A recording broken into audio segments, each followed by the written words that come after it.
Ooh, trying to adjust the camera and everything.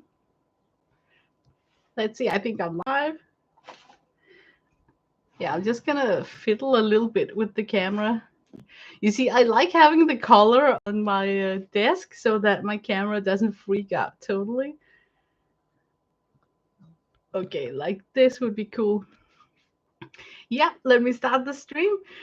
My name is Lena, and it's Friday. I'm from Denmark, so it's 6 o'clock Friday evening. Always a good time. Weekend coming up. So, yeah, I'm sitting here, and they're going to entertain you guys about 1 hour and 45 minutes. Today, I actually set an alarm clock so that I managed to uh, sum up, recap, say goodbye in a more relaxed tempo because lately my streams has been like chopped off because another streamer called Bab Owen is going on and I really don't want to miss her Friday stream. So I feel that I'm kicking people out, like just giving you the boot and then ending my stream without saying proper goodbye. So today I set an alarm clock. I mean, how primitive can you get? Maybe you spot the title of my stream today. I'm going to show you a vision board that is totally inspired by Daphne's Diary magazine. Hi, CP. Welcome to my house and happy Friday. Today I'm also gonna work in my Lynda Barry compbook, and I think we are very close at ending the whole book. I mean, I can really feel that we are close to be done with the book. Yeah, where is everyone? I know it's okay. Um, I don't know. Usually I don't have a lot of people over, so yeah, I know it looks like empty, but it's just gonna be like an intimate small stream, I guess. But let me start by thanking Sandra because she sent me some happy mail. Hi, Sandra. Oh, you're here. Oh no, you're having dentist surgery. Oh, I hope that it goes well. So, wish you good luck and hope it, don't destroy your whole weekend.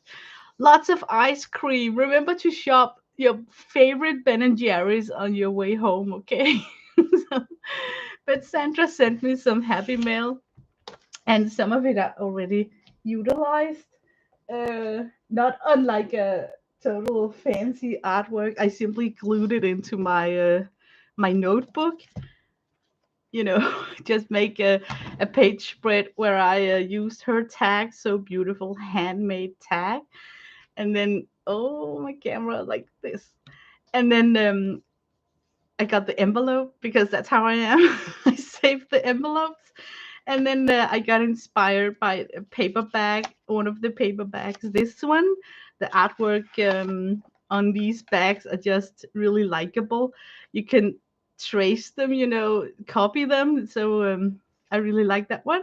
And these are the tapes. I noticed that it's faces, and some of the faces are like really big, so you can have a larger journal spread drawing and not just a tiny face. So I'm saving the larger ones. So, and then this is a bag, and then I wanted to draw one more of these gorgeous, beautiful Jane Davenport women, and then I was thinking, could it be so cute to draw like this little girl dreaming about all the princess fairy Jane Davenport universe, and she's wearing her Jane Davenport headband. So this drawing, I really like it a lot. It's done in gouache, which is this palette over here. I totally love playing with these colors and have played with them for what is it like at least half a month, right? So yeah, I haven't forgotten other mediums like acrylic or watercolor. I just really, having a blast with this media right here. Okay, I need to click off some notifications that are blocking for my chat. Oh, they're just gonna keep trickling in, so I'm just gonna do my windows smaller, smaller. Let's see. Oh no, the dentist. Uh, yeah. Hi, Carol. I really hope that you don't take a hit at the dentist, Sandra. So, but thank you very much for the happy mail. I really, really love the Jane Davenport universe. It's just sparking a lot of ideas, and I love the bright color schemes, and it's just so summer, you know. So, and I really love, you know, that you can go nuts with that long hair, and yeah, so really likable. Thank you so much. I will return to this notebook a little bit later. I'm hoping that Kathy Arbor is coming in because she had questions about that really ridiculous big notebook. Hi, Barbara. Welcome to my house. Okay, Daphne's diary. I want to show an article. Did anyone see Dee Dee's dream where she was assembling miniature things like a living room? I think it was a kid from Hobby Lobby. And then I just tripped over this article in Daphne's diary. I am blown away about this world.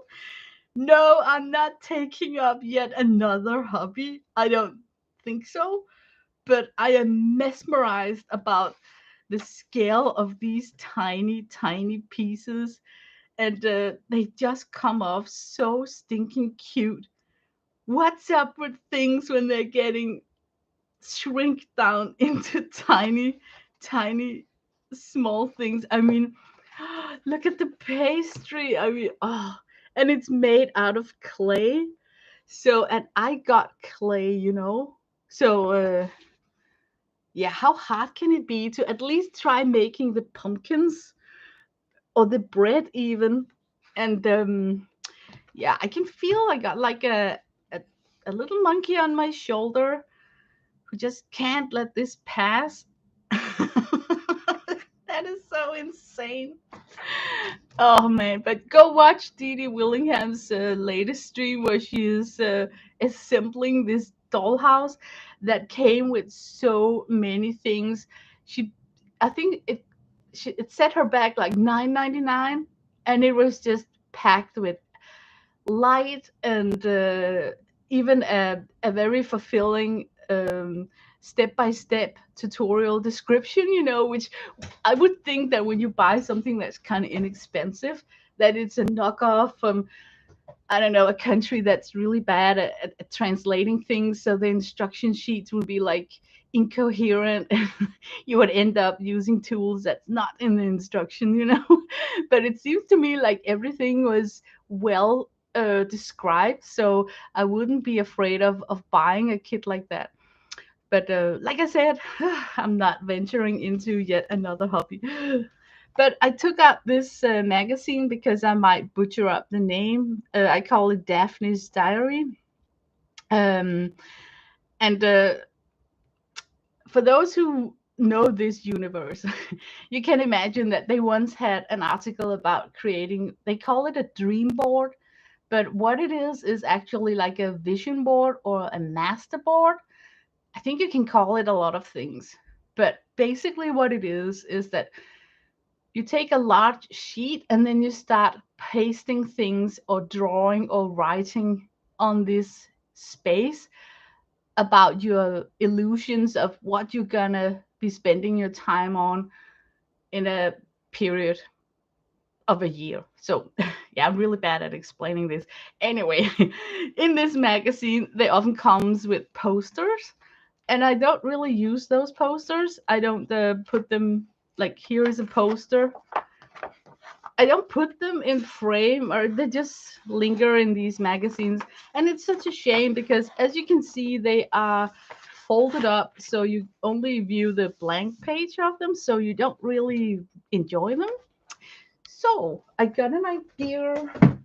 I took one of those posters and then I mounted it on the chipboard.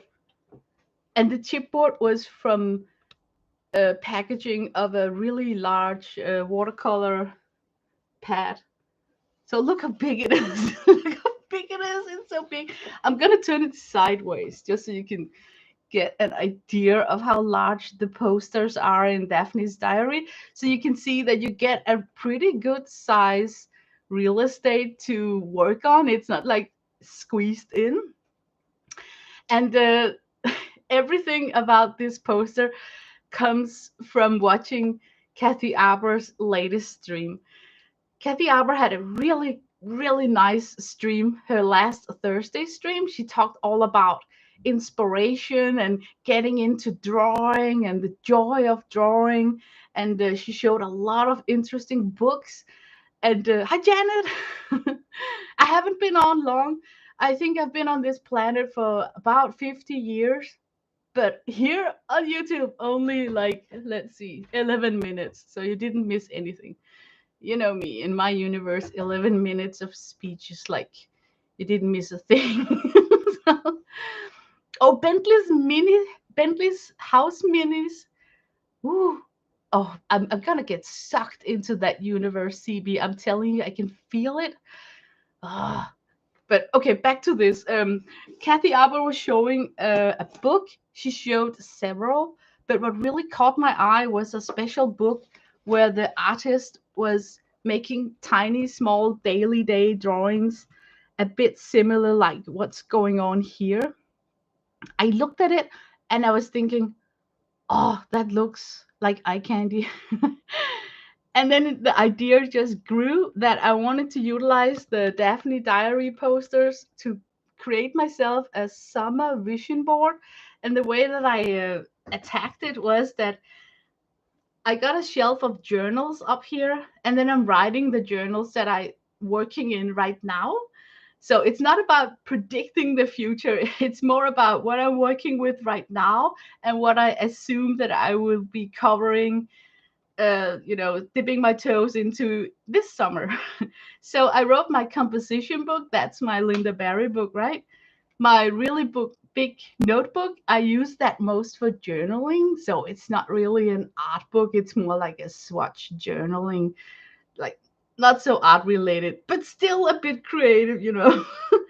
And then Ranger, that's the big journal from Ranger.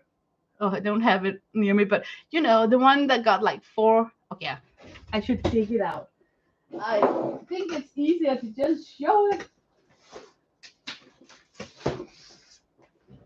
Mine is decorated with beads, but it's this humongous journal that got like linen, craft paper, burlap, and then watercolor sheets.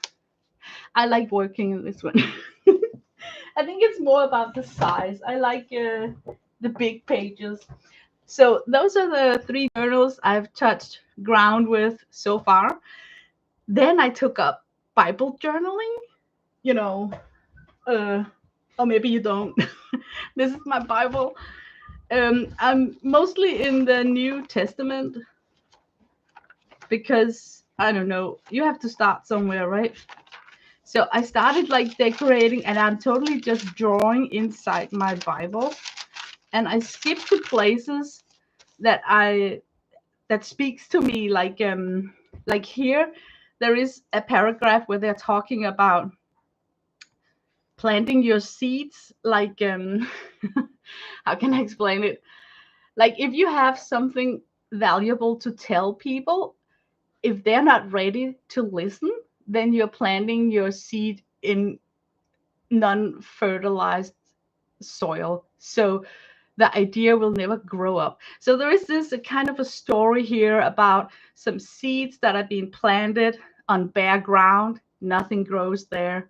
Then scarcely scattered at some rock. And it does grow a little bit, but the soil is so skinny and loose that they just getting burned off by the hot sun. And then some seeds are getting dropped at a good soil, and they manage to grow up and become a flower where the rest of the seeds are getting eaten up by birds. So I'm trying to translate the text into an image that I think carries the message. And I chose to use sunflower seeds because I know that birds in my garden likes to eat sunflower seeds. So that's how these images are getting born. It's like I really try to relate them to the text somehow. Yeah, like this one, this chapter section right here in the Bible is about the first. Is it called communion? Um, it's called something else here in Denmark.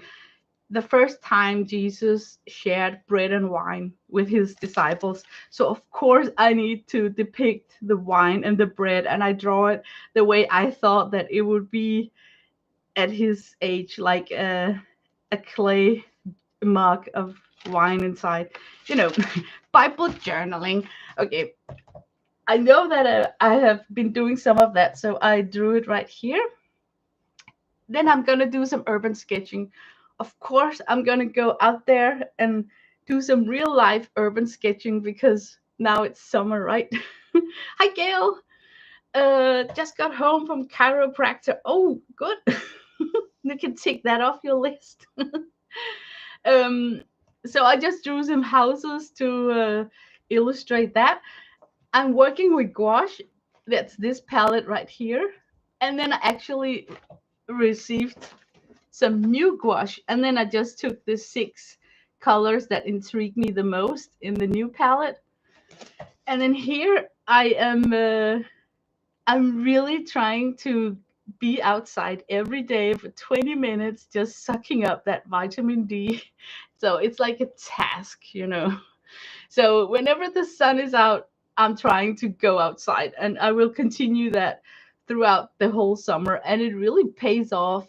I mean, it's May month and I'm already like getting a tiny tan, you know. So the sun is actually strong enough, you know. Okay, and here projects. Um I'm doing live streams about Lynda Barry, the Syllabus. So I try to draw that book. Can I get the camera down? But you can just see I'm just trying to write less, illustrate more.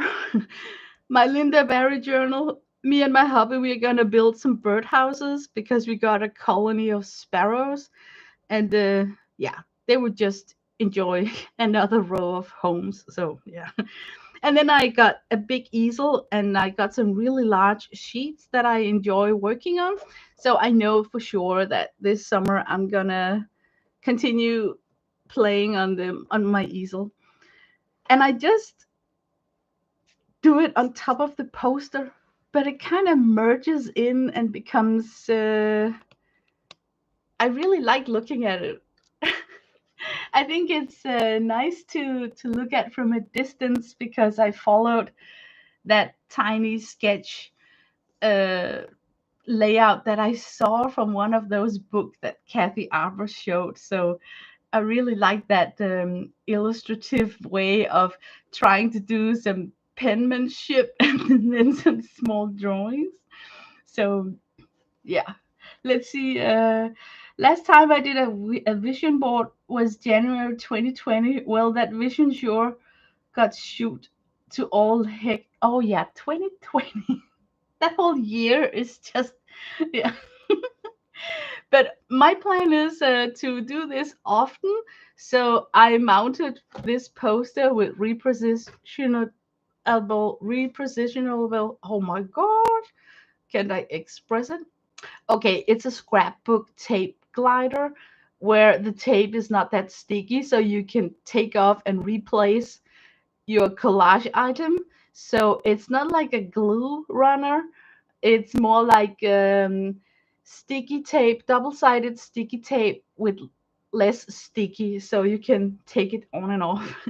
So I can actually take off this whole poster and slap a new poster on, and then if I keep drawing and painting on this and don't collage things on it, I will be able to fold this poster up the way that it originally was folded up, so I can store it safely. And then when I've been doing this for a while, I could even assemble it in a ridiculous large poster album, and then I would have I would have a book showing all the crazy stuff that took up my mind in a particular area over the year. So that's my plan. always a great thing when I start a project, but let's see if I keep it up. I got so far I got 8 or 9 posters from Daphne's diary. So there's no excuse for not following it up. Okay, that was that one. Well, now to these books here. Um Kathy Arbor had this stream where she was talking about doing sketches, and she wanted us to do 2 sketches a week of some of our kitchen supplies. And I immediately thought that I would do that in my freestyle really big notebook. So I kind of bragged about in her chat about, oh, I think I got the perfect 800-page notebook to do that in. And, and then, of course, Kathy had like questions like, what? 800 pages? Are you crazy? How does the book hold up? Will it lay flat? And it's just much easier to show it instead of typing in a chat. So this is the book. I saw it first time at Dee Dee Willingham's stream, and she's got several of these. She even filled out some of these. So, and I haven't. So the questions about how will it look when you have worked in it, and will it lay flat and stuff like that, I hope maybe Dee Dee can show and talk about on some of her streams. But her books are not only this size, but also like twice the size, and it is 800 pages. I have only gotten, I think, about 160. Let's see, what do I get? Yeah, 160 pages in. I work in it chronologically from start to finish because it's a journal. So I don't skip. You could skip if you did not use it as a journal. So it's like the connoisseurs of books. There's like 800 pages without punctuation. It's a chunky thing. It's an index to begin with. And yes, I did do the index because, yeah, I'm just like that.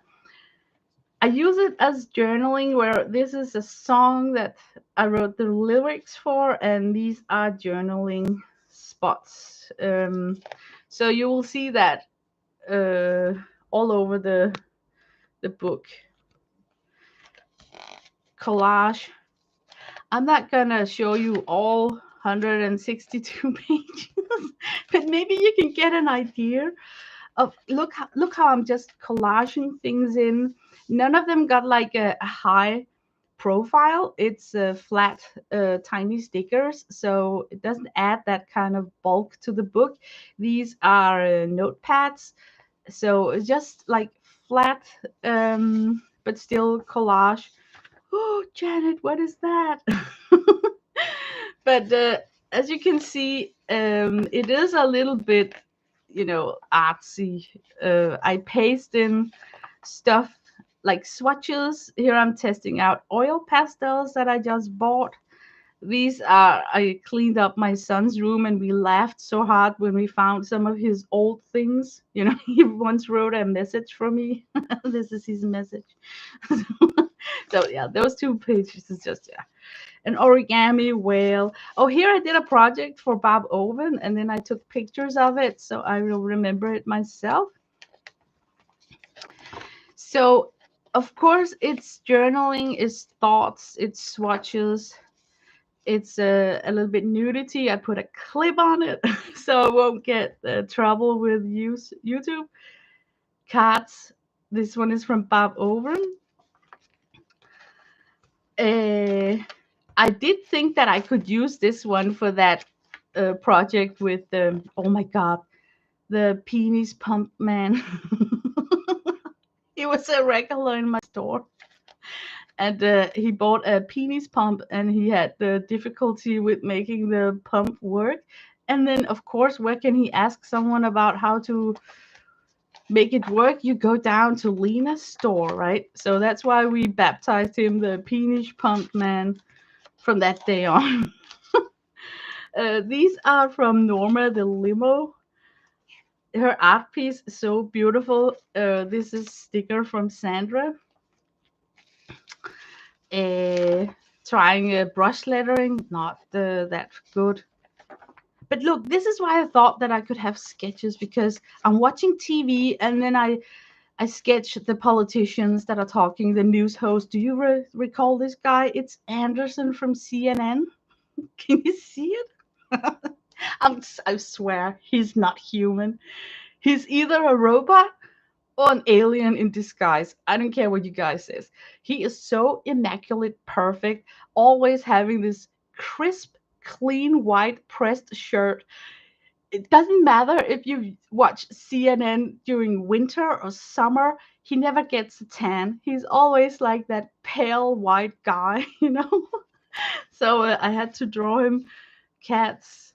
And this is so cute. um, yeah, here I'm talking about blah, blah, blah. Gosh, this is something I made for Sandra. Drawing. Books I would love to read. Oh my God, I have to show you this. Did you guys know that I'm just gonna say it and then you're gonna pass out on your chair? Versailles. They open up a hotel in the building Le Grand Control. That's where Marie Antoinette spent her family. She lived in that building. They have restored it and opened up as a hotel, and the rooms are like on the time scale of Louis the 16th. I mean, it's yeah. So that's my dream. Like, oh my God. Oh, this one is also so funny. I just took a quiz from a magazine asking. It's a questionnaire, is it? Was Oh yeah, it's questions. Yeah, it's questions like what do you do when you can't sleep? Perfect person to ask me that question because I'm totally sleep deprived and stuff like I'm just answering the questions. How do you try to make people around you happy? And then I answer them. So it's still journaling, but not like personal journaling. Um, yeah. Okay, and I had a lot of fun about that. Can you see that? Okay, here I just had to paste in something about Mont Saint-Michel in France because look, I want to go there. I want to go there. Before I die, I am sitting in a cafe inside this stone wall sketching. I'm telling you, that's one of my. It's on my bucket list. Could you say that? Okay, get. I remember this one. Get positive in 22 days, and then it's exercises, and I did them together with my hubby, and it was so hilarious because none of these questions would ever appear in a Euroman magazine.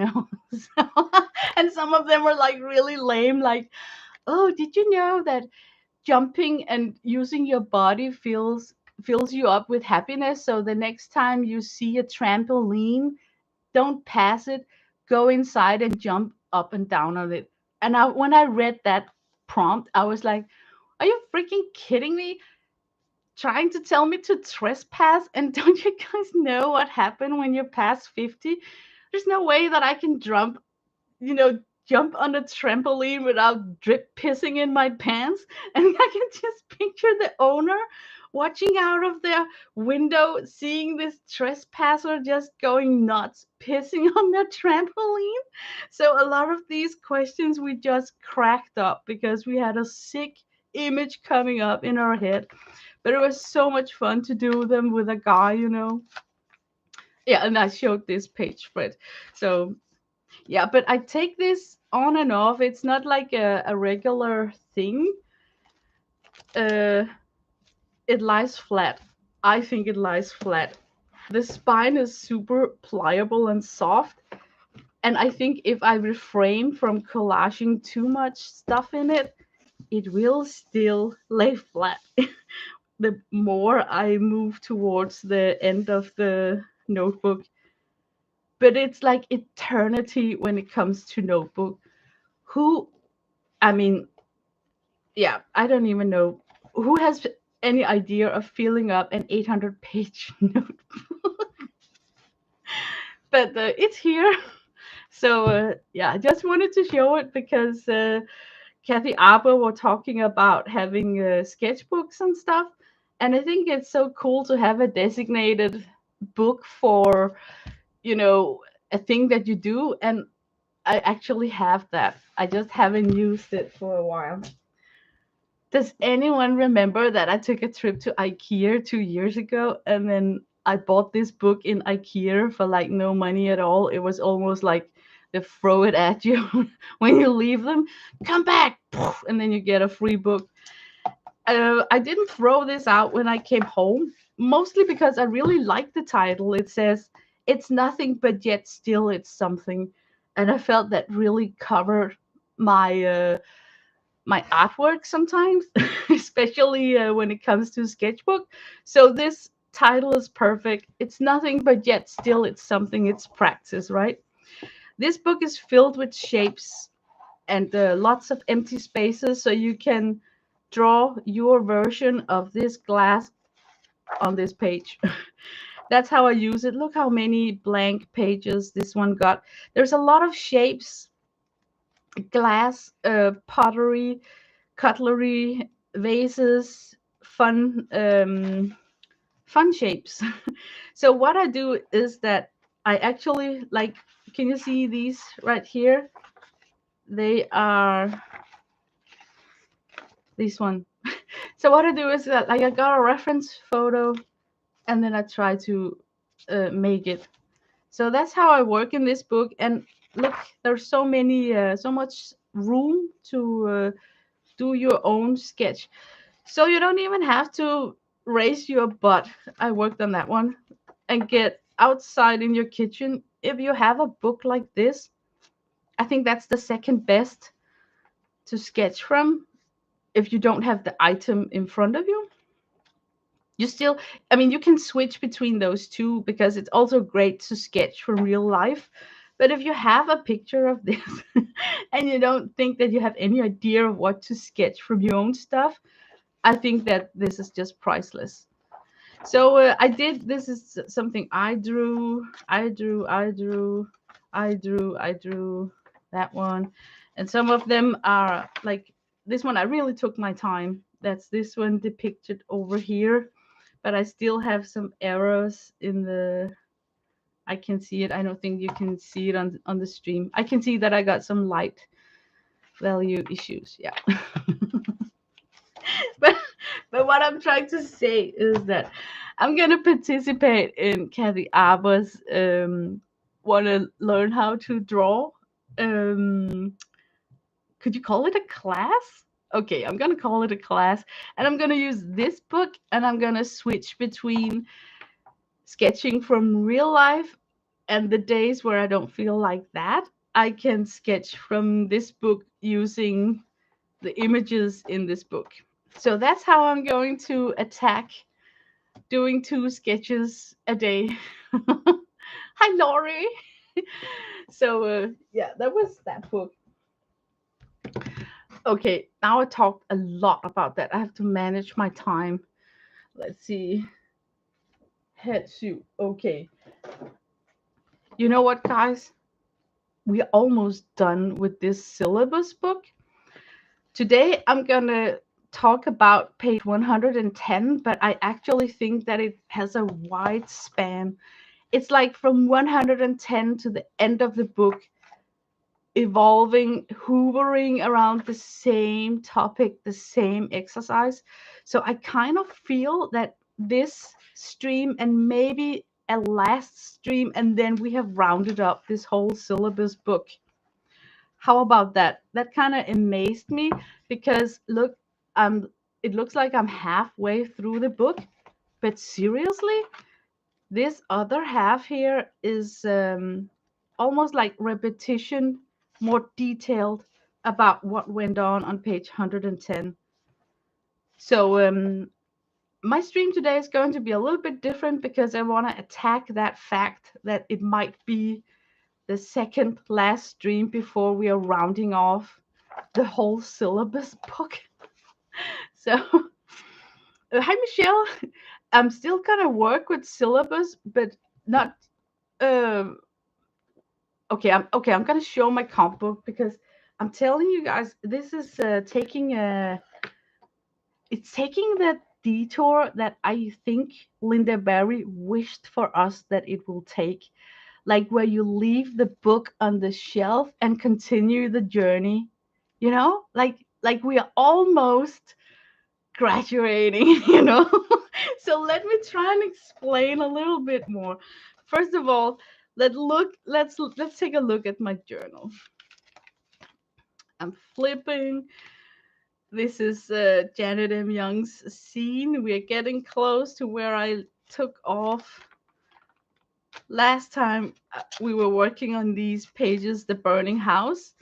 And then I wanted to try and make a daily page spread using the poster paint. I wanted to just dip my toes into this animal called poster paint. So I made myself a palette. And the big question is, will it re-wet? Yes, it will. Isn't it crazy? You can actually use poster paint, same qualities as you're using gouache. It re-wets perfectly. Look, it re-wets just as if it's watercolor. So if you guys got a bucket, tons load of different poster paints, you can actually squeeze them out in the pans, let it dry, and then you will have yourself a cute little gouache set. So I'm really glad that we did this exercise and that I saved this Easter egg packaging from my hobby. So okay, but now I just got like this weird egg palette. But anyway, it was a question I had myself because poster paint are extremely inexpensive. Hi, Kathy Arbor. I just talked a ton about you. Kathy Arbor is in chat. Click on her to get her. Not click. What's it called? Copy her name, and it will take you to her channel, and you will watch that infamous, awesome Thursday stream that I'm talking about earlier in my stream right here. Hi there.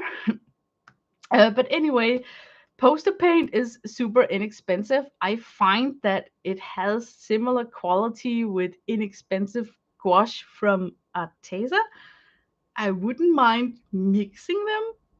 So yeah, it's yeah. If you're on a budget, I mean, suddenly it become really likable, right?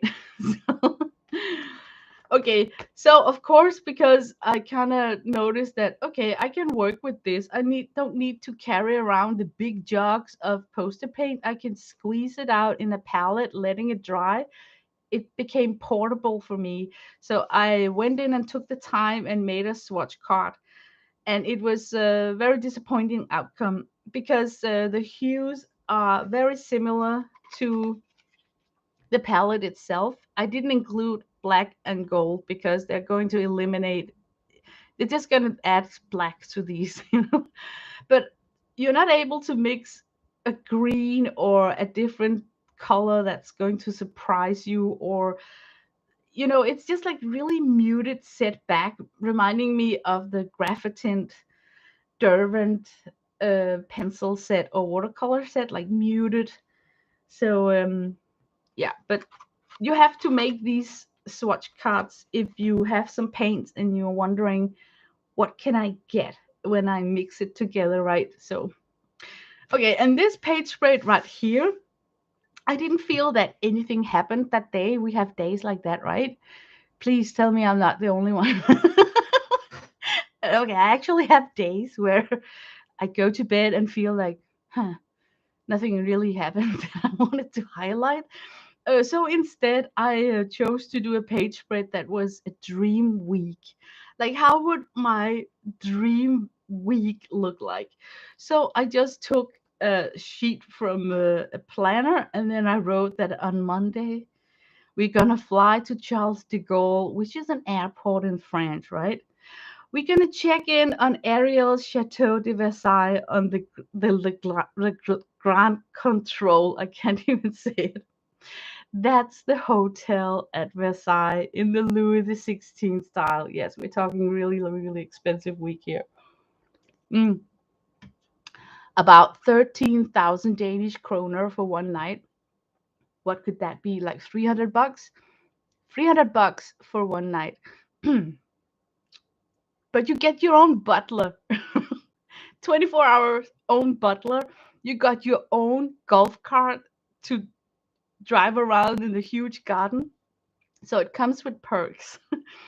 And then the next morning, I will wake up and I will get like my princess breakfast, and then I will go in the garden and start sketching. I will drive around in that ridiculous golf cart, trying not to knock down other tourists, but I'm, of course, is the queen of the day. Then at night, I will have a private tour in the, do you translate it, the Hall of Glass? On Versailles, there is this long ballroom made out of glass. Oh, you get a private tour to that part of the castle if you are spending your night on this Le Grand Control. That's also why the price is so high. And in that room, there is another connecting room where a lot of artists are displayed. I mean, there are so many paintings on this castle, you won't believe it. You also end your tour in the royal bedchamber, where you will have this guide telling you about all the secret doors that the king could go in and out of if he wanted to pop up in a room in the middle of the night. How scary is that? Just imagine that you're sleeping in a house where the owner of the house have built in tunnels in the walls so he can like pop up in any room he wishes during the night. I mean, for me that's like a little bit horrible, like, oh. Okay, and that night I will be looking for ghosts also. Imagine all the spirits still lingering around a place like that. Oh gosh, man. I'm telling you, my imagination is running wild.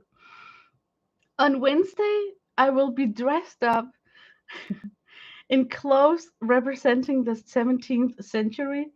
And in those costumes, I will go to Marie Antoinette's little village. Near Versailles, she has a place called Maison de la Reine.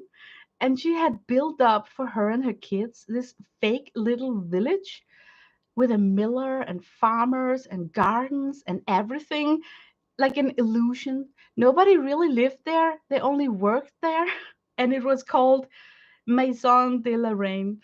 I will spend the afternoon in her village, and then in the evening we will go to the theater that's located in Versailles, and it's called Theater de la Reine, and then of course see a theater play. And then the next day, Thursday, we are checking out of this luxury hotel, and we are getting ready to depart to Mont Saint-Michel. That's the Gothic monastery that's very close to Versailles. So I don't really have to be traveling for a long time. And it's an abbey monastery built in the year 1211 to 1228. It's like difficult to say it properly. But it's a tidal island. So if you stay there for 2 days, you will see the tide coming in and the tide pulling out.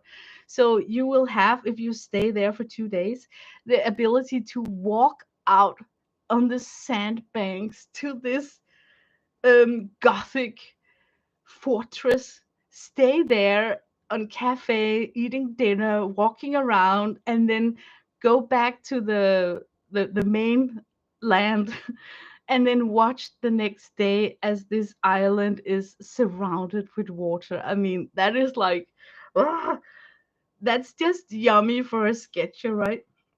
And then Saturday we will go back to Charles de Gaulle Airport, and then we will land in Denmark. And in Denmark, we will have spent the night on Sky Hotel on Ørestaden.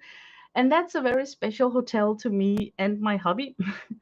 We lived in a apartment very close to this hotel, so we followed them build it from nothing till it was there. And we often wondered, how would it like to, book a meal at the restaurant at the top? There is a huge restaurant at the top of this tall hotel, And because it was like a new hotel, the waiting list was like 8 months, like a year, like really long time. So it never really happened. So of course it should come true and happen in this dream week. We land in Denmark, spend a night at Sky Hotel, and get to eat our infamous brunch on Sky Hotel before we take the trip back to our humble little house. So my dream week. I love, love, love that week. It's going to be expensive, but not that expensive. It's not like I wanna, I don't know, fly in a private jet or be in a yacht, or it's possible. Hi, Kathy. Here I'm working with the stickers that Sandra gifted me. So I'm just pasting the stickers and then I'm trying to draw on top of them. But instead of doing a typical beautiful Jane Davenport face, I am in my Lynda Barry journal, right? So I'm trying to put in a monster face instead, but still a cute one. So I really thought it was a little bit funny working with this. Like you're clashing two styles into one, so that was kind of fun. Okay, and that was like the 16th, and then the 5th, the 17th, nothing really happened because I started reading. It was a book that I started to read outside in the garden, and it's called The Man Under the Stairs. Okay, okay, I need to talk about this book. I read the, is it called the book sleeve for this book, and they spoiled to me on that sleeve that this couple buys a house and then discovers that a man is living underneath their staircase. Spoiler alert. And I got so pissed because I read that sleeve on the book. Because the way the book was built up was that it was so important for the author. It's a Swedish woman called Marie Hermansson. It was so important for the author to use a lot of chapters to introduce the family, to describe why the guy who bought the house had to uh, maintain the house because it rescued his marriage with the kids and all. So moving was not like an option. It's okay with me that they're writing stuff like that because honestly, if I see like, have you seen like ghost stories and stuff like that? They often start with the sentence, well, 6 years ago we bought the house. And I'm already there. I'm thinking, like, 6 years? Are you kidding me? Have you been living there with fear, horror, and your kids for 6 years? What the hell did you move, So I understand why she wanted to stress out why he needed to stay in that house. And then it's a man living in the staircase. But then she spent like 2 chapters on mystery, like noises they hear, things are getting moved. You are actually in doubt when you read it. Let's say you didn't know about it was a man under the staircase. You are in doubt, what's this story? Which direction is it going to take? Is it going to be like a horror, like a ghost story? Is it a thriller? Is it a mystery, like Hercule Poirot's kind of mystery? It could go so many ways, all depending on how sick your own imagination is. But they chose to spoil that by giving it the title The Man Under the Stairs. They should just have titled this book The Staircase, and they should not have given any spoilers. And why am I talking so much about this subject? Because I think it relates to Lynda Barry. Something about hold stuff back for people's imagination. Whether you're drawing an abstract drawing, trying to tell a story, always hold something back for people's imagination. I got so annoyed on the first chapters of this book. Okay, and then I also discovered on that day that what Lynda Barry wants us to do is to create a storybook. Like we are going to make a sketch storybook for like a movie screen or something based on some of our own drawings. So this day I'm reading that book and I'm puzzling about could my storybook be about me having the perfect week? I think it could. Okay. I'm just reading that day, not arting. Here I'm still reading, so I'm totally out of order. And I wanted to try and have so many daily diary spreads as possible because I promised that on my last stream. And on days where I once again felt that I didn't have anything to express, I think it's okay to make one of these out of order spreads, because I'm still reading. Okay, and then finally something happened that I could use in my daily diary, and it's nothing but a conversation. So I try to draw a picture of me and my hubby, and the conversation takes place about we need to paint our fence in the garden, and it's like a tiny white wooden fence, and it's so annoying because it's that sticky oily white paint that just impossible to get off your hands and stuff. So somehow the conversation get evolved about I'm telling him that there is actually something called like the invisible glove, and it's sold under the name gloves in a bottle.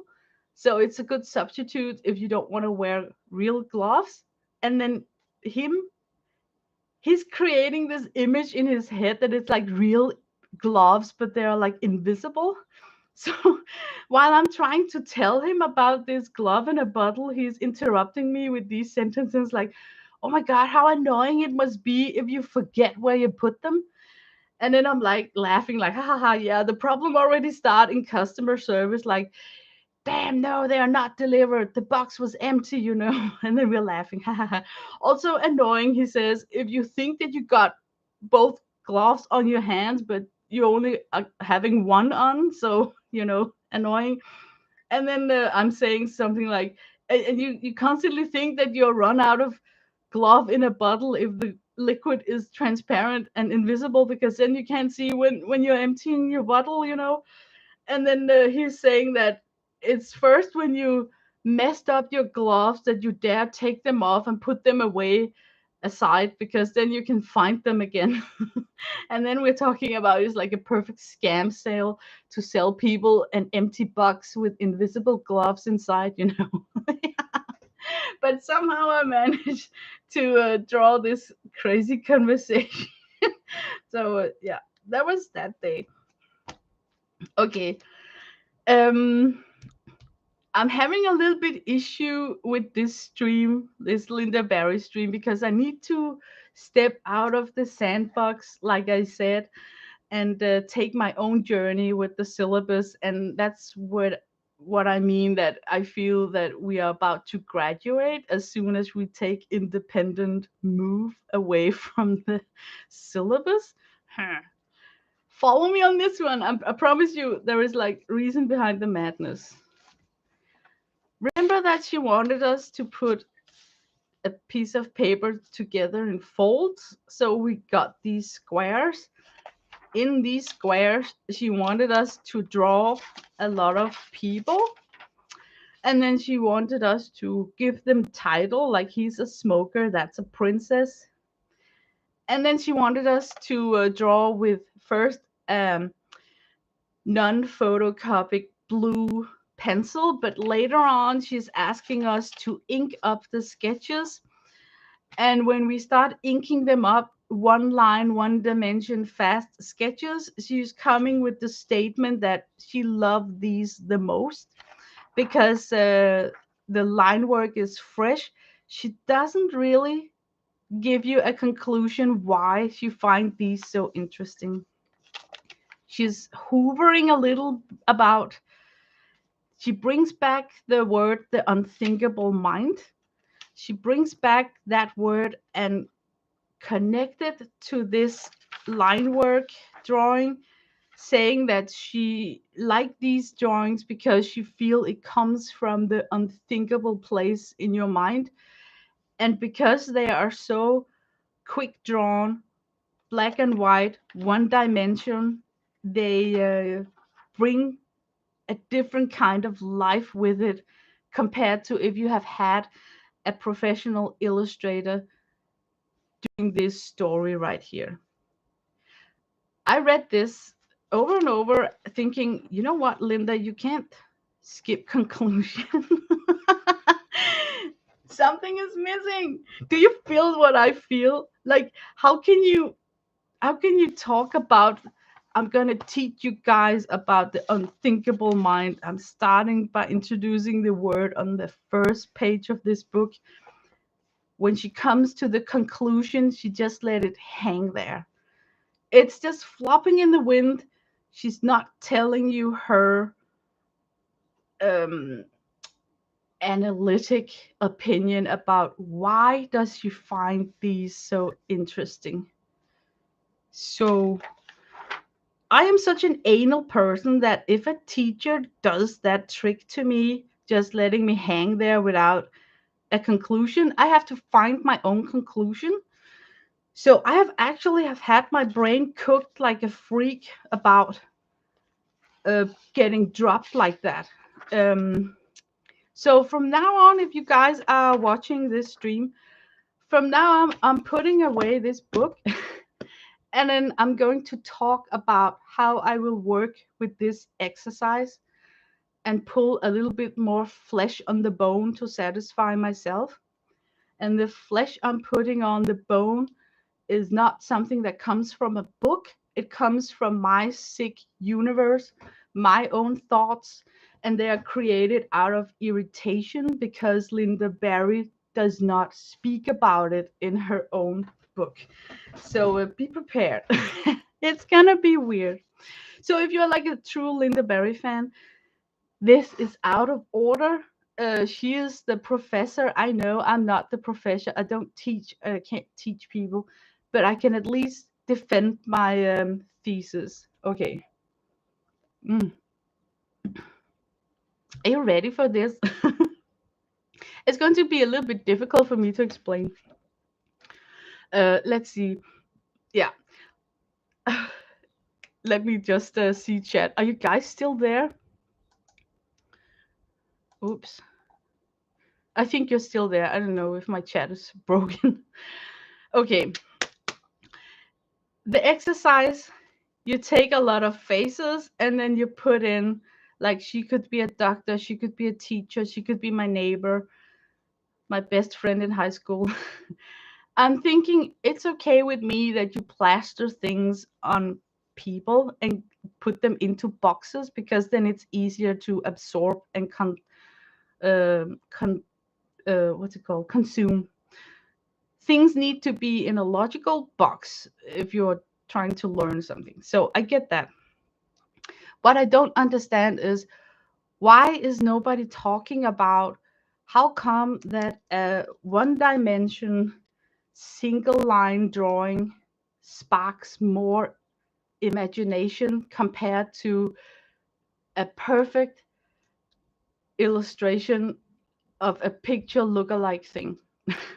That's the question, right? And I'm thinking maybe it's because when you are seeing a thing in real life, that's one thing. When you are seeing a drawing of something in one dimension, in black and white, it leaves it up to your imagination to depict and analyze what are you seeing. So the big question that you send to your computer, which is your brain, is the sentence, what the hell is this, right? So let me just write down what the hell is this? Because what the hell is this? Your eyes look at something, send back to your computer, what the hell is this? And then it's up to the people at work that day to give you a feedback what you're looking at. And the person that's at work is the person who is in control. And most of us got like this rational person sitting. So you most likely will get like a really rational answer. But if that rational person is on holiday, you have to figure out who's answering you. And I think that's where we can find titles for these persons. I'm not talking about schizophrenia or inventing personalities inside your brain. I am trying to look at the brain as one big office where a lot of people are at work, and a lot of them are specialized in each their profession. Some of them are sleeping on their desk because they never get called up or woken up with a question, and other ones are working on overtime because we love repetition and we do the same drill day in and day out. So let's test this out. You can take whatever object you want. I'm choosing this one because I think it's a little bit fun. What the hell is this? Not only are we able to answer what it is, it's a roll of tape. We are also able to answer the special kind of tape. It's washi tape. And the reason why we are so specialized is because that person that deals with this kind of washi tape is awake and at office today, right? Let's say you could not show this item, you had to draw it instead.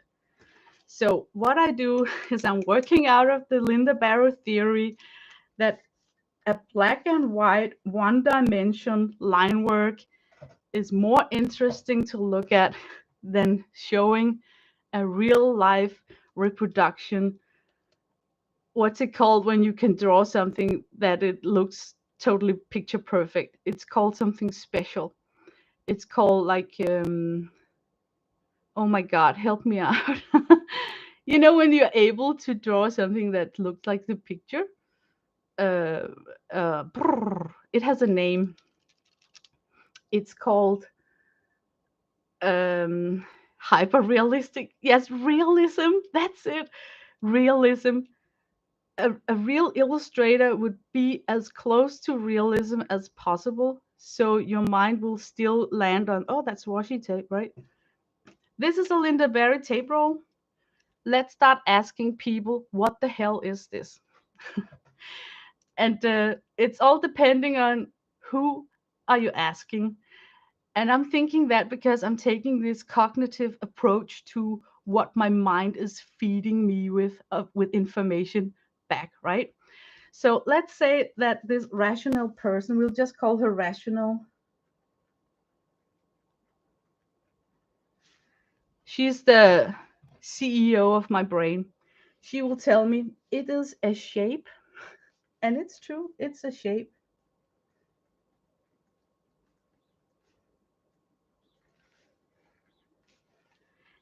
Next to her is sitting a person that we could call like a math teacher. A math teacher.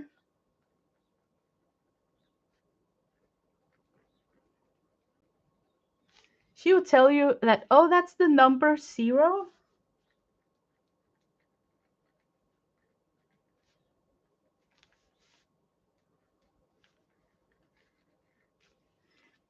Next to her, it could be fun if it was like the English teacher, and of course, she would say that's the letter O.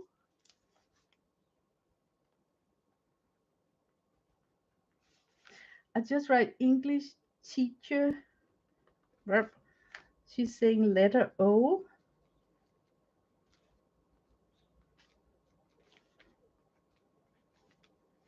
Do you start to follow me? Like, you can do this exercise at home, take any given shape, and ask yourself, and the first intuitive fast response that comes to your brain, you have to write it down.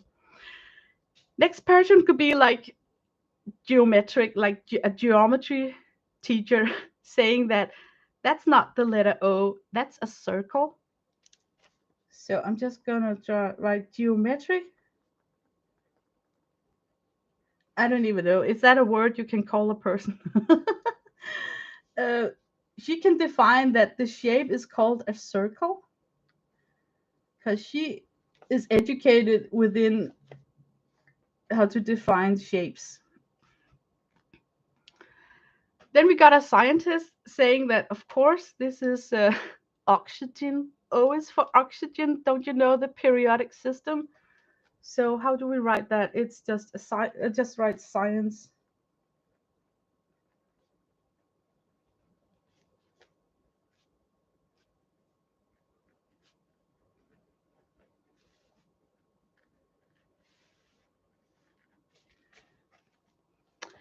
An astronomer.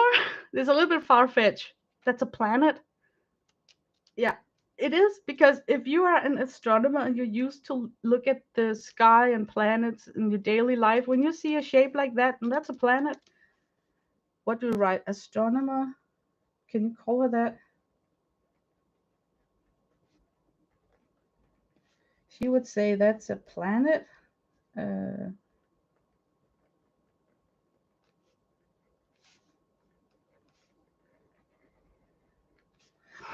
what else? A philosopher.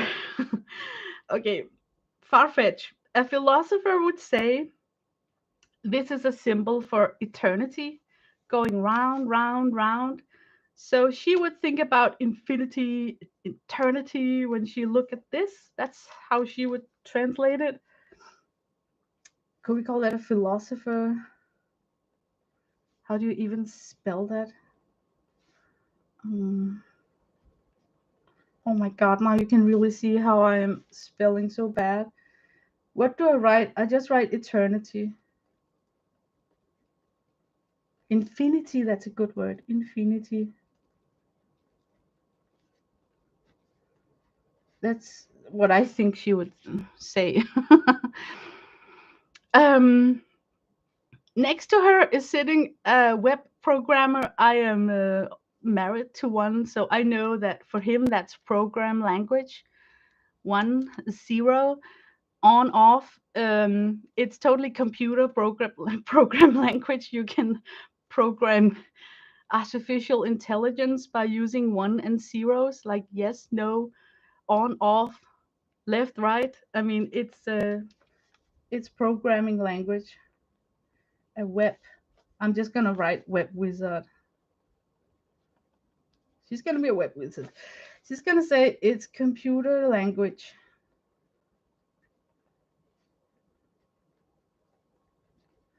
And that's actually one of the most important computer language signs ever invented. That's like half the language, right? um, okay, a romantic person, a wedding ring. Wouldn't you say so? So we're calling it a romantic. How do I translate that to English? Uh, Romantic. I'm just gonna type romantic. So a Jane Austen girl, she would say that's an engagement ring or a wedding ring. Can you see already now how this drawing speaks to several people in each their language? We are not done yet. We got more people here. I would say like a gymnastic. That could be like a ring from gymnastic. So we're just gonna say gymnastic. That's the ring tool from. Is it just called ring tool? You know, it's made out of wood. They do them in the Olympics. Next to her in class is Judy, or a farmer who would say that that's an egg. That's actually funny. Okay, I'm gonna write it down. Judy, or a farmer would say that is an egg. I have a person, for those people who don't know, called Judy. Whenever I greet her in chat, we send each other a picture of an egg. How can you not like that? Now we're getting a little bit naughty, because next to Judy is always a naughty person. So let's put Freud, Sigmund Freud, right here. And he would, of course, say that my friend, is an opening. Could be a mouth, could be something else, but definitely some sort of an opening. So now we know where his mind is living, right? We got a pessimist here who sees that this is like nothing, like zero. The number of money on my bank account, the number of friends that I got on Facebook, the number of people who have called me all month, the number of dates I ever went on. You know, that number zero would represent a lot of like negative things that never took place in the life. So how do we boil that down to just a negative feedback, like blah. You know, you're asking your brain, what the hell is this? And you get like barf back there at this person here. We call it pessimist. I'm just gonna write the word nothing. You know how pessimist can translate anything into something bad. It doesn't matter what you throw at them, they can still work with it. That's like one of the positive skills that they got, if you ask me. We forgot the most important one, an artist. If I saw that, I would immediately think about that's how you start drawing a face. Portrait, face. Yeah, I'm going to write face portrait.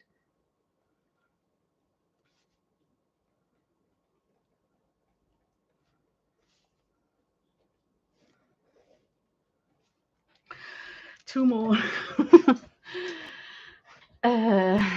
What could it be?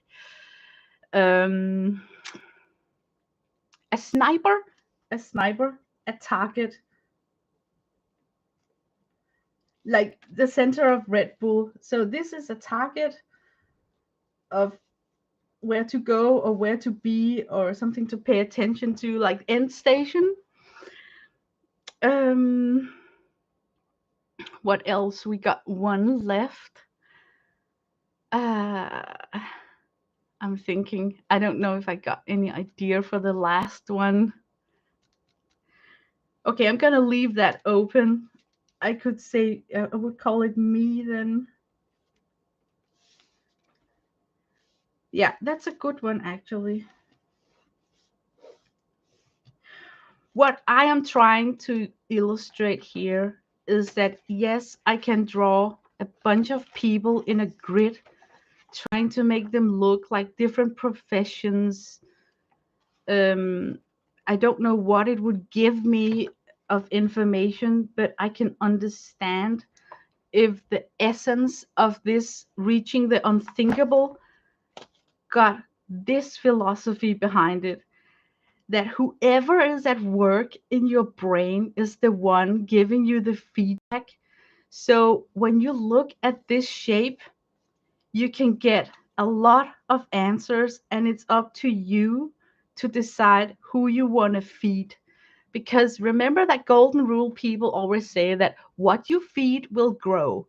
So if you feed your artist most, you will see a lot of possibilities in how to utilize this shape to draw a portrait.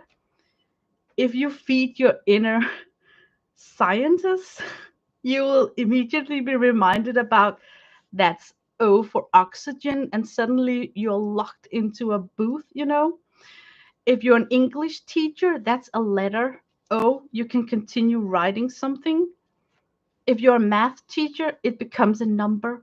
Can you see how it matters who is at work at your unthinkable? And I think that Lynda Barry forgot to touch ground with this. I'm not once again talking about schizophrenia or anything. I'm talking about who do you buy a lunch for inside your brain for these people right here that's at work. Because I think it's important to view the question in that light. And then I had this page right here where I also just found a page from Daphne's diary and thought, oh, I could use that to draw in some faces.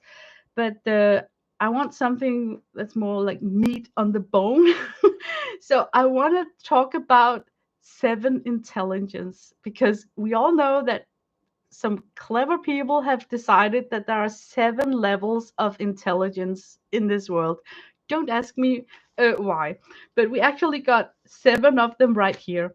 And I will dare to say that one of the intelligence is so complex that it can be shared out to 4 other individuals. So I really thought about this right here that led me to this page. So this page I will call the 7 intelligence.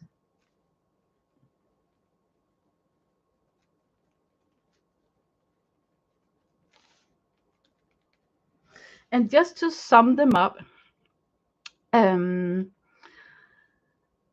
language, logic, visual, music, body, social, self-insight. Those are the areas where people has predicted that you can grow some form of intelligence that's measurable. So let me just write them down. Those are the seven legal intelligence. Okay, sorry for all the writing. For spelling error. Oh, I don't know how to spell language. Language, logic, right?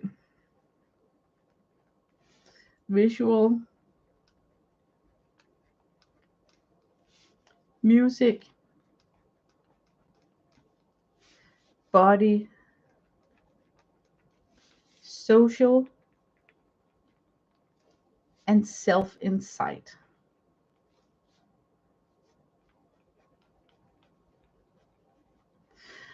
Let's just talk very briefly about what's behind these letters. And I think all of you guys have been told about this. Language, of course, is the phonology, like the way we make sounds. It's all about syntax, the way we structure our language when we speak. It's about semnatics, where we can use like synonyms and like the meaning of the words that we are saying. And it's also about the daily day vocabulary that we use, and I think they call that the pragmatic, right? But I cannot sum it all up in in one line. So I will say something about sound, structure, meaning, and daily day use. Then it will make more sense, right? Sound,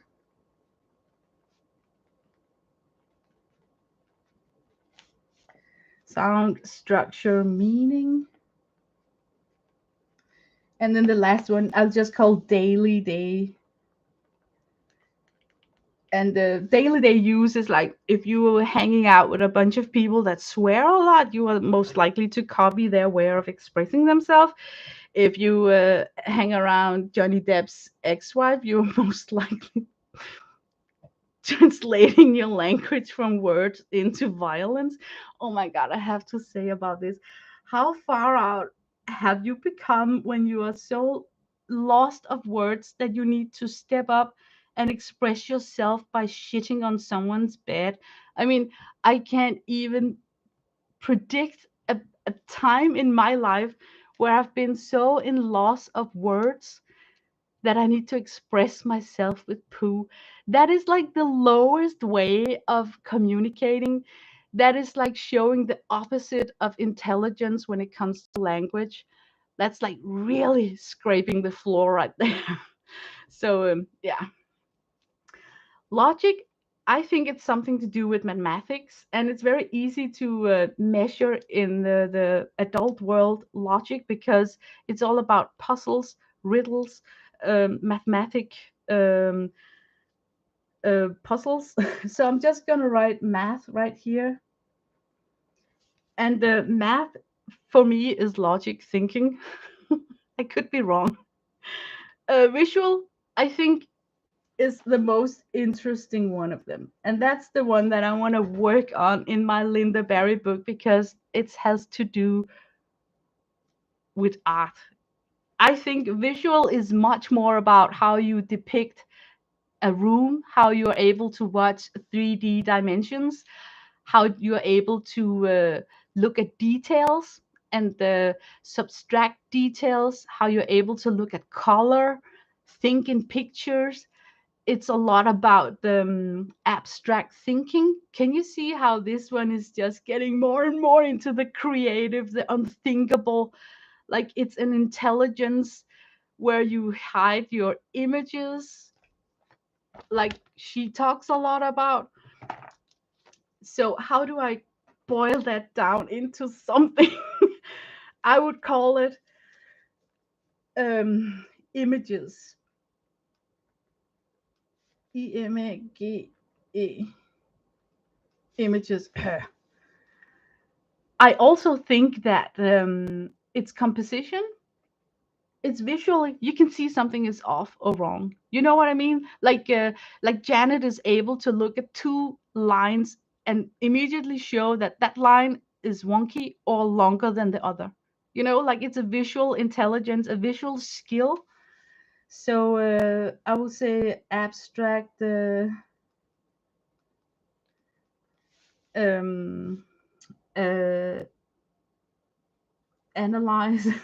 I'm getting okay, this is such a big field that I think it's worth digging into in this journal. So that's what I meant, that I think I can give caps on these girls over here and fill out this whole page. Music, of course, is also about listening, hearing, and they say that blind people develop a very fine-tuned hearing because, like I said before, you will feed what you feed will grow, right? So when you keep putting focus and attention and observation towards your hearing skills, you will be able to depict some sounds and noises much better than a person who doesn't rely on that sense. It's called. So music, I'm just gonna write hearing. And within music comes also the ability to listen to a piece of music and then immediately sit down and play it. And that skill is called what? It's a skill where you're able to express yourself in a musical language. So when you're spoken to in that language, you can either repeat it like a monkey or you can build on top of that. Don't know in one word how to do that. So I'm just going to write intuitive musicality. How about that?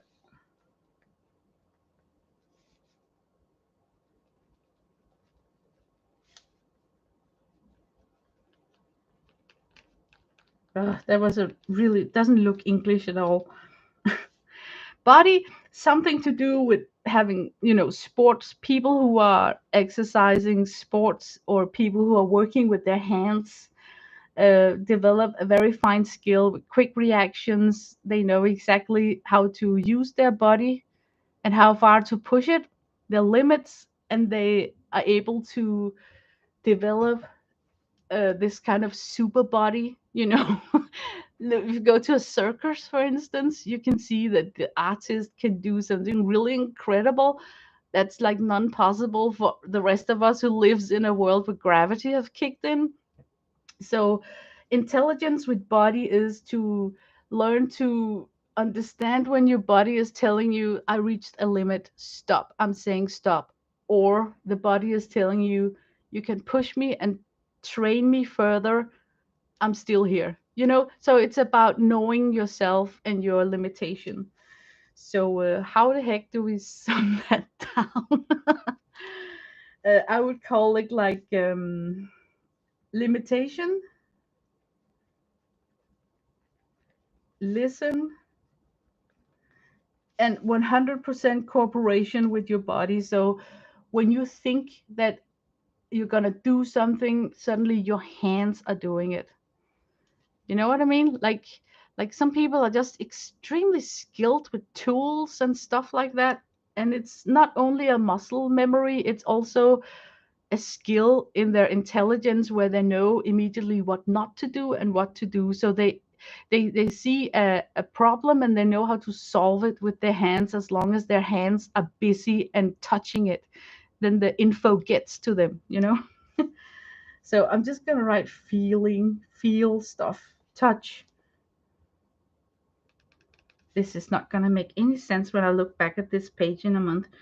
Okay, social intelligence. I think we all got an idea of what that is, right? Did you guys know that 90% of our language when we're social with each other is like nonverbal, which means that that's our body language?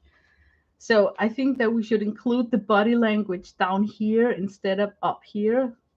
So I'm just gonna write I'm gonna write nonverbal because then I won't be confused about seeing the word body language below the topic body, okay?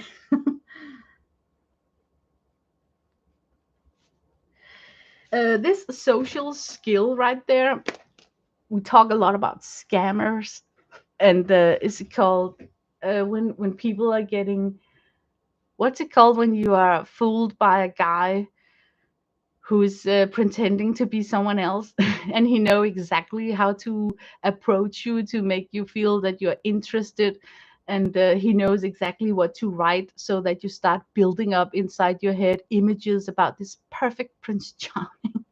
So of course you're going to give him all your life money, your life saving money. He deserves your money more than yourself. That's actually a social intelligence, like it or not, but it is, because it's a way of persuading another person's mind. Catfished. Oh, yes.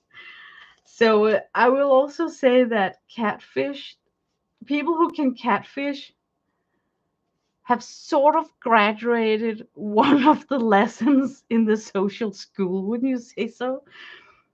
Okay, self insight. I think that's the most interesting one because it gets me back to this topic right here. I think self insight is a lot to do about being intuitive, and you got your own values. So let's say that you intuitive got an idea of how to draw a drawing, but your mind is in the gutter. So you think, I can't draw that because I got values, right? So I honor my values and show not to draw it in that way. That's something that I can recognize from my life, you know. So I can see how self insight is putting a bond on you, but it's also something about being self motivating by your own ideas, because you have this self insight that, hey, it's gonna work itself out.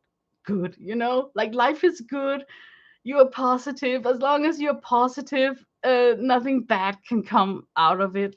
So I think that self insight, when it comes to expressing yourself in an artistic way and depending on the unthinkable, is also a very important box to look into, so we can say that we graduated the syllabus book. What to put in here is up to you, because it depends on how you view yourself. Some people become an icon that others looks up to because they are really in check with their own self insight. So they kind of ooze out their values, and people know exactly when they look at them that, oh, this person likes this and dislike that and is going in that direction. That's why they become a leader. Um, how can I say, like people like Bob Ross got huge self insight. He knew what he was good at, even though he could have painted differently. He stayed in his level the rest of his life, doing the same thing, because what he got back from his community of students was worth it. So he kept on being in that role because he had high self insight of what people want from him.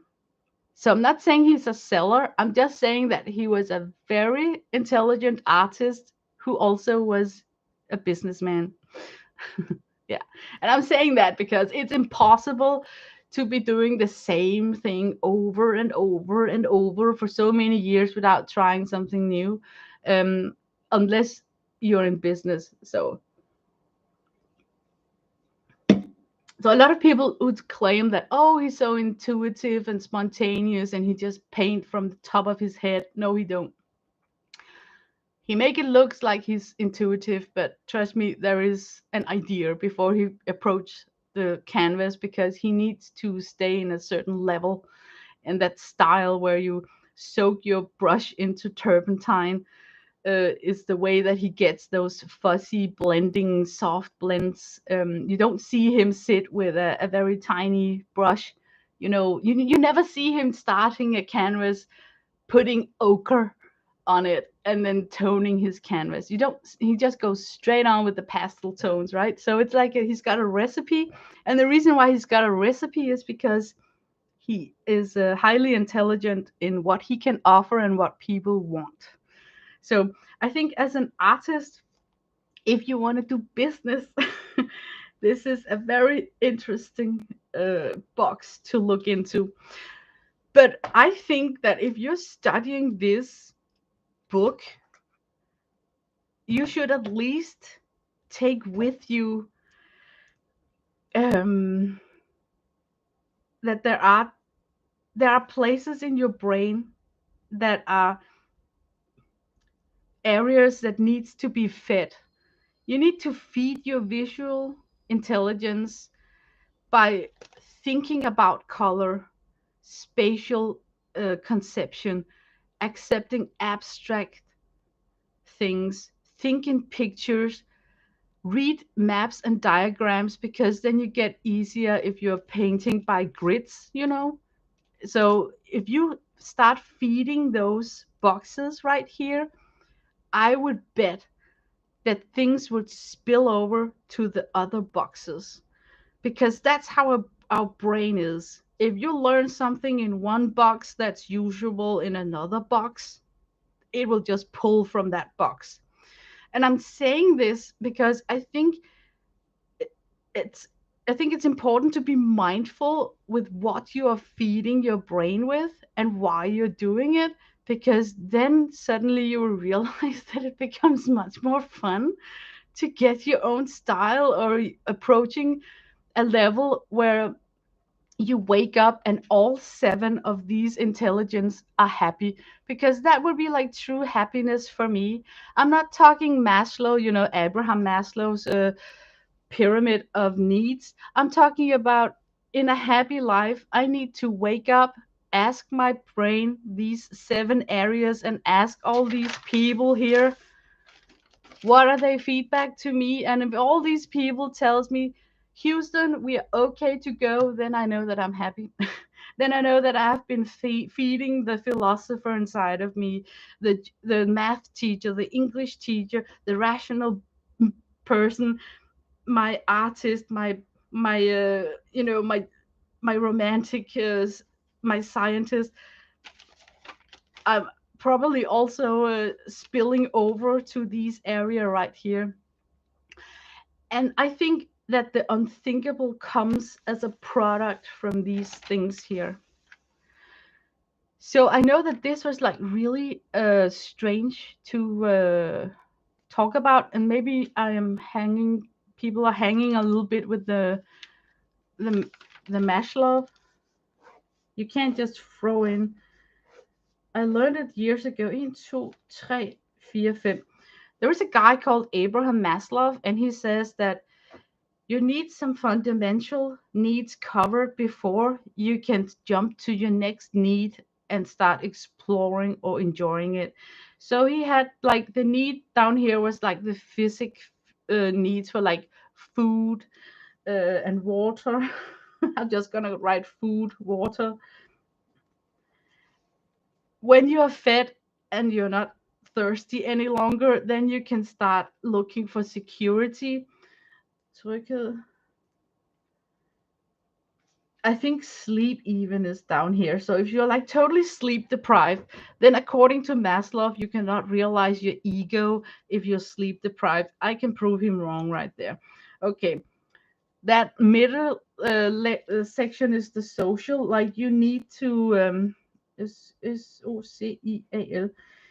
You need to be part of something bigger than yourself to wanting to feel satisfied, because you need someone to bounce your ego out of, like a wall. You need a social network.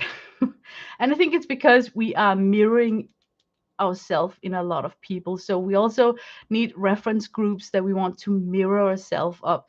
So when we are going to streams and we see a lot of people showing their projects and what they bought and stuff like that, we get inspired. We call it being enabled, but what we really are doing is that we are mirroring their joy in our own life, thinking like, oh, I want that same joy, like you can feel how enthusiastic they are about this new thing that they have, and you think that I will get that joy pasted to me because I'm taking the same product, or you actually are sitting sketching along with them because you want to be as good as a sketcher as that person. This one up here is ego. I don't want to talk about ego. You all know what that is, good or bad. And then the last one is like self-realism. Is it called like self-realism? Can you see how self-insight and self-realism is sort of the same animal? At least they're cousins, right?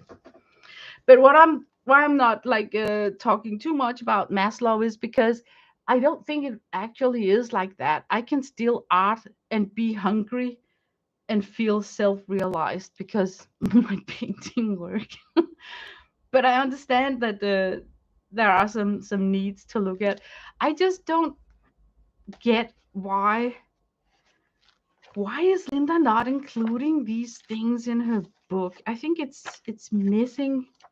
I wanted to read more about that. I don't want to just sit and make black and white one-dimensional line drawing and just take her word for it that it's sparking more interest than a super realistic painting.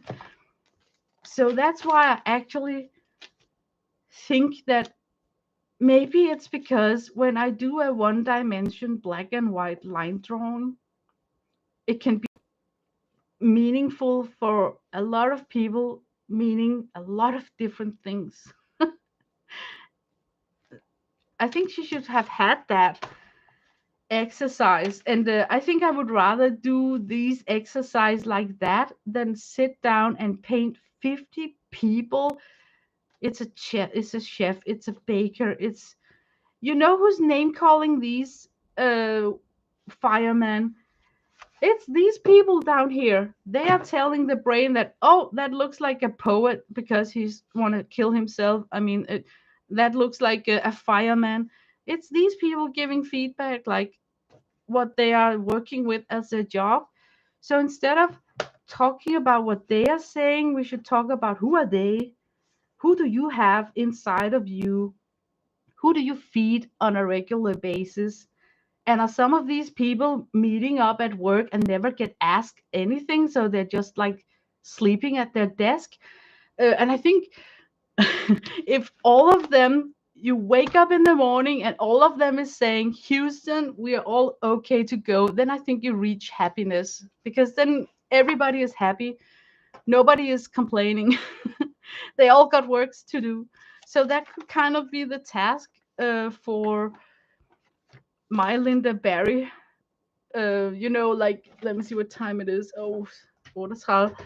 I think that on the rest of this book, I will deviate a little bit and not work so much with these people. These drawings right here. I will start my next stream on making a storybook, and then before making the storybook, I will figure out who is telling the story and then take that direction deliberately, because then I am truly drawing sort of um not intuitive, but I chose to show what comes out if I focus on the English teacher. How would her storybook be? And then I can use it as a tool, I think.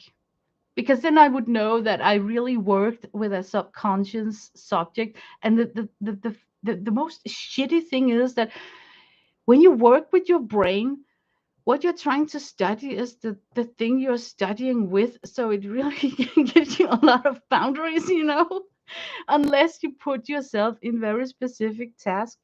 So is this too crazy for you guys to watch the rest of the ride? I can just do it in private. But let me know if you want to round the Lynda Barry syllabus book up with us making a small storyboard like she have here, and then deliberately pick something so we can illustrate what comes out when you I think that you pulling from the unthinkable mind. But to illustrate it, you have to rethink your product. You can't just sit with closed eyes and then have a a thing. Ah, you will watch me slowly go slowly crazy. I'm sorry. Hi, Janice. I didn't even read much of chat.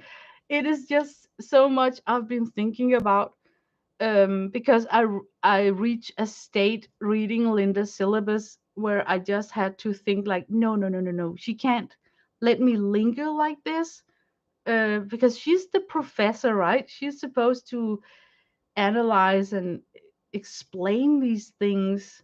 So it was a natural stop in this book where you had to ask yourself, what the hell consists in my unthinkable mind?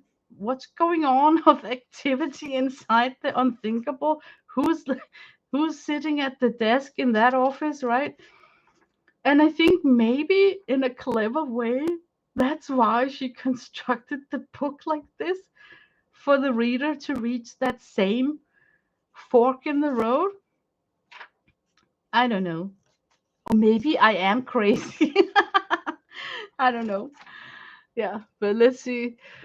Syllabus is supposed to be a springboard for your own ideas, not the entire plan. I am deviating from it almost 100%. Yes, please continue in the life with a storybook. I love that idea. I think you're onto something really, really good, Barbara. Like putting the book aside, it's a springboard.